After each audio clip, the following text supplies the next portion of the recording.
আমরা জীবনে কতটা প্রয়োজনীয় সেটি ডিপেন্ড করে আমার কাছে বা আপনার কাছে দিনে কয়টা ফোন আসে, এবং ফোনগুলো প্রয়োজনে আসে নাকি অপ্রয়োজনে আসে।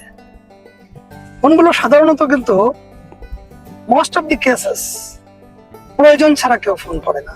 তবে স্পেশাল ডেতে, ঈদের দিন, বিশেষ কোনো দিনগুলোতে মানুষকে এমনিতে শুভেচ্ছা বিনিময়ের জন্য ফোন করে। বাট আদার ডেজ, এরকম স্পেশাল ডে ছাড়া আদার ডেজ গুলোতে কখনোই প্রয়োজন ছাড়া কেউ কাউকে ফোন করে না। এখন আপনি চিন্তা করেন, আপনি মানুষের জীবনে কতটুকু প্রয়োজনে লাগেন, আপনার কয়টা ফোন আসে, কি প্রয়োজনে আসে, এবং আপনার জীবনটা কতটুকু প্রয়োজন। এই জন্য জীবনে চেষ্টা করেন প্রয়োজনীয় হয়ে ওঠার, অর্থাৎ মানুষের কাছে কতটা প্রয়োজনীয় হবেন সে হয়ে ওঠার চেষ্টা করেন। যদিও এসব প্রয়োজনও আপেক্ষিক, এই পৃথিবীতে প্রয়োজন মানুষের থাকলেই শুধু থাকে, না থাকলে থাকে না।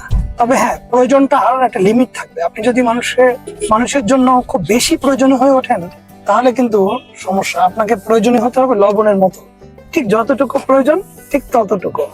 খুব বেশি যদি আপনি হন সেটা তাহলে চিনির মতো হয়ে যাবে। লবণের মতো প্রয়োজনীয় হন, মানুষের জন্য কাজ করুন এবং মানুষের জন্য হয়ে উঠুন।